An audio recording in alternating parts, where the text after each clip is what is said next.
सभी को जय हिंद। सत्यमेव जयते। आज 28 अगस्त 2024। आज का दिन बहुत महत्वपूर्ण है। आज के विषय में जाने से पहले मैं पिछले दो वीडियो जो कि हमारे सूबेदार मेजर सीआर आर्या साहब ने डीजी साहब से मुलाकात की थी उसके बारे में था। बहुत लोगों ने उसको देखा है, लगभग 14,000 से भी ज़्यादा लोगों ने उसका देखा है। लोगों ने में एक उम्मीद जागी है और मुझे भी पूरी आशा है कि हमारे वर्तमान डीजी सर उस आशा को पूरा करने में महत्वपूर्ण योगदान देंगे और अपने डीजीआर के टेन्योर पर। तो आज का विशेष जो सब्जेक्ट मैटर है, कल जो है एक चिट्ठी जो integrated headquarter of MoD adjutant general branch के CW1 सेक्शन ने जो जारी किया था, 22 अगस्त 2024 का ये चिट्ठी है। काफ़ी वायरल हुआ था व्हाट्सएप में। कई लोगों ने मुझे चिट्ठी फॉरवर्ड किया और रिक्वेस्ट किया कि सर इसके ऊपर आप एक वीडियो निकालें। मैं जो है अपने pattern in chief general Karnik sir से डिस्कस किया कल शाम को इसके बारे में। मैंने उन्हें बताया कि ये बहुत इंपॉर्टेंट है, ये आपका military funeral to personnel of Assam Rifles के बारे में है। जिससे पहले जो हमारे सेना medal for gallantry Assam Rifle से निकाल दिया गया था 2022 में, उसी के लेवल पैरेलल में मिलिट्री फ्यूनरल भी असम राइफल को न देने की जो है बात इसमें कही है, यानी कि मिनिस्ट्री ऑफ होम अफेयर्स को रिफ़र करने के लिए बता रखा है। तो जनरल कार्निक सर ने मुझे कहा कि ये जो सर्विस मैटर है, डीजीआर साहब जो है इसके ऊपर एक्शन लेना है और आप जो एक चिट्ठी भेज सकते हैं, क्योंकि मैं केरल से बाहर हूँ, फिलहाल चेन्नई में हूँ।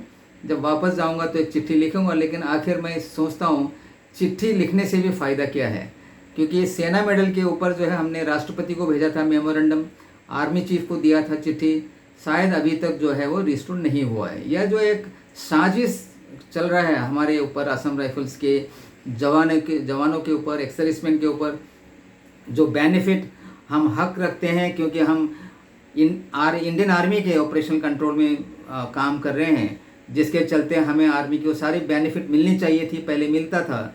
और अभी जो है एक एक करके, जब हरा वर्दी अंगोला शर्ट जाने से हमें कुछ फ़र्क नहीं पड़ता है, लेकिन सेना मेडल फॉर गैलेंट्री भी चलिए हटा दिया, लेकिन अभी बात आती है मॉर्टल रिमेन, जो देहांत हो जाता है, वार वुंड हो जाता है, कैजुअलिटी हो जाता है, तो उसको जो है देखिए अपने नेटिव प्लेस में मॉर्टल रिमेन्स को भेज दिया जाता है। और यह जो नियम जो बता रहे हैं इस चिट्ठी में, SAO 10/67, ये पॉलिसी लेटर है मिलिट्री फ्यूनरल का, जो मैंने RTI करके निकाला था, 20-25 पेज का था। मैंने फॉरवर्ड भी किया था, फिलहाल मेरे पास ये उपलब्ध नहीं है, मेरे डेस्कटॉप में है। वैसे बताऊं तो जो भी चिट्ठी है इनिशियली जब निकलता है, इवन सेना मेडल फॉर गैलेंट्री भी जब राष्ट्रपति का गैजेट नोटिफिकेशन निकला था, तो असम राइफल्स वहाँ पे होना कोई ज़रूरी नहीं है, क्योंकि वह किसके लिए निकाला जा रहा है, इंडियन आर्मी के जवानों के लिए। उसी प्रकार जो मिलिट्री फ्यूनरल भी जो निकाला था चिट्ठी, वह भी जो है इंडियन आर्मी के लिए ही है, आर्म्ड फोर्सेस, हमारे लिए नहीं है। इंडियन जो आर्मी एक्ट 1950 जो निकाला गया, उसमें भी वो भी जो है आर्मी के लिए निकाला गया, लेकिन क्यों हमारे ऊपर लागू किया गया, अलग सा एक SRO इशू करके बोला ये जो है असम राइफल के ऊपर भी लागू होगा। उसी प्रकार जो भी जो इनिशियल जो पॉलिसी लेटर है, वह असम राइफल का नाम उसमें होना कोई ज़रूरी नहीं है, क्योंकि हम इंडियन आर्मी में नहीं आते, लेकिन हम काम कर रहे हैं ऑपरेशनल कंट्रोल इंडियन आर्मी के। इसी वजह से पूरा बेनिफिट हमें मिलने का हक रखता है और मिलता भी था, मिल रहा है आज तक। जो भी हम कोर्ट के द्वारा गया, ECHR जो भी है कैंटीन, वो हमें इसलिए दिया गया जुडिशरी ने, क्योंकि हम इंडियन आर्मी की तरह मिलिट्री ऑपरेशन करते हैं, इसी वजह से। तो आज का ये स्थिति देखिए, दिन भी आज बहुत इंपॉर्टेंट है। 28 अगस्त आपको याद होगा 1960 24 अगस्त से 28 अगस्त तक बैटल ऑफ पूर 14 असम राइफल के पोस्ट था, जहाँ पर मैं भी काम किया हूँ, मैं रहा हूँ। पिछले वीडियो में मैंने बताया भी था। वहाँ पे 5 दिन का घमासान युद्ध हुआ। देखिए अंडरग्राउंड जो NSCN के थे, 600 से अधिक लोगों ने उस पोस्ट को चारों ओर से घेरा, जबकि एक प्लाटून रहता था वहाँ पे। असम राइफल के जवानों ने डट कर मुकाबला किया। इस बीच उनका खाना खत्म हो गया, हथियार एमुनेशन भी खत्म हो जाता है, एयर अटैक करते हैं, एयरफोर्स द्वारा ड्रॉप किया जाता है सामान। ऐसे करके आज के ही दिन 28 अगस्त को जो कई सारे हॉस्टल के लोग भी मारे गए थे, उन लोग जो है विड्रॉ होने के लिए मजबूर हुआ। 5 हमारे वीर जवानों को अशोक चक्र क्लास 3 दिया गया। क्या ये पुलिस ड्यूटी कर रहे थे क्या? यह है समझने की बात है। आर्मी लीडरशिप जो पता है असम राइफल क्या कार्य कर रहा है, इन जो पॉलिटिकल लीडरशिप या ब्यूरोक्रेट्स को ठीक ढंग से ब्रीफ करने की ज़रूरत है। वो नहीं हो रहा इतने साल। फोर्थ सेंट्रल पे कमीशन में जो हमें पुलिस में रखा गया, आज भी हम पुलिस नहीं हैं, केवल एओबी रूल में हमें पुलिस रखा हुआ है, सीएपीएफ में हम शामिल नहीं हैं। आज इस चिट्ठी में बोलते हैं एडजुटेंट जनरल, वो भी इंडियन आर्मी, देखे ये साजिश में मैं कहूँगा इंडियन आर्मी भी शामिल है। यह काफ़ी दुख की बात है कि आज के जो आर्मी चीफ असम राइफल में 2 टेन्योर काट चुका है, सेक्टर कमांडर और आईजीआर बन के। पिछले डीजी ने उनकी तारीफ की थी, फेसबुक में पोस्ट डाला था कि असम राइफल में काम किया एक ऑफिसर आर्मी चीफ बन रहा है, हमें काफ़ी खुशी है। खुशी तो तब होगा जब ये ऑफिसर असम राइफल के जवानों को या रिटायर्ड पर्सन को जो हक मिलता है वह दिलाने में यदि ये कोशिश करता है, तो तभी हम कहेंगे कि हमें खुशी होती है। आईएमए में देखिए, मोटो के बारे में मैं बार बार कहता हूँ, 1932 में आईएमए देहरादून को इनॉग्रेट करते समय उस वक्त ब्रिटिश के आर्मी चीफ जो थे चैटवुड, उनका स्पीच से निकला हुआ 4-5 शब्द है, सेंटेंस है, जो कि मोटो दर्शाता है। वह आर्मी ऑफिसर या जो भी ऑफिसर वहाँ ट्रेनिंग करते हैं वह क्या करना है फ्यूचर में पास आउट होने के बाद।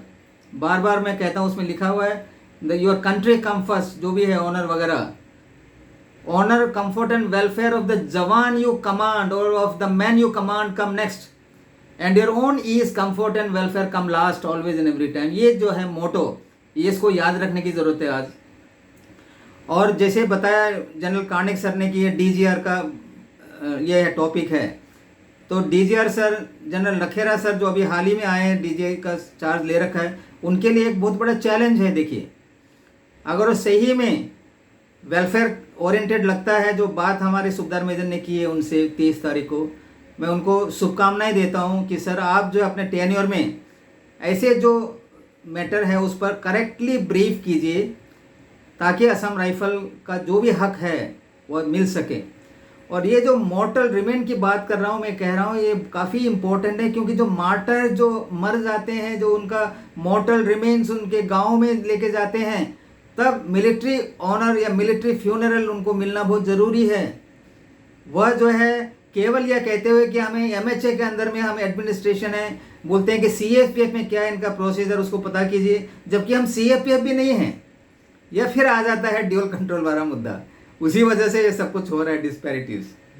मैं कहता हूँ एसोसिएशन आपके साथ है सर, आप जो है करेक्टली इसको ब्रीफ कीजिएगा, आर्मी चीफ को भी बताइएगा कि ये ज़रूरी है, क्योंकि हमारे असम राइफल के जवान कई जगह अभी डिप्लॉयड है, जेएनके में हैं, नॉर्थ ईस्ट में आर्मी के ऑपरेशनल कमांड में काम कर रहे हैं। जो जवान ऑपरेशन में जाएंगे तो उनकी मानसिकता क्या होगा। देखिए, कोई लेडी राइफल वुमेन है जेएनके में काम कर रही है, उनकी मानसिकता क्या होगा। क्या हमारे मरने के बाद ये डेड बॉडी को क्या पुलिस लोग आएंगे इनका फ्यूनरल ड्रिल करने के लिए? क्या आर्मी फ्यूनरल मिलिट्री ड्रिल क्या इनके लिए लागू नहीं है? नेशनल वार मेमोरियल में भी महीने में एक बार देते हैं, वो दिन दूर नहीं है। यह जो सिस्टम चलता रहा तो मैं कहता हूँ कि वो दिन दूर नहीं, जबकि असम राइफल के जो भी नेशनल वार मेमोरियल में है लगभग 1000 के लोग, उनको भी वहाँ से दफ़ा कर दिया जाएगा और पुलिस वार मेमोरियल में लेकर आएंगे ये लोग। और जो महीने में जो देता है वहाँ मिलिट्री फ्यूनरल, जो भी मिलिट्री ऑनर, वो भी बंद हो जाएगा। इसको एक रोकने की ज़रूरी है।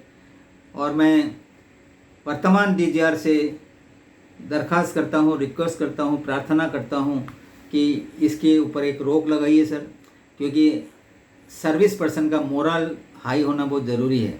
आप इस काम को करेंगे, मुझे पूरी भरोसा है। आज तक इतना ही। जय हिंद, जय आर्यवा, जय भारत माता, सत्यमेव जयते।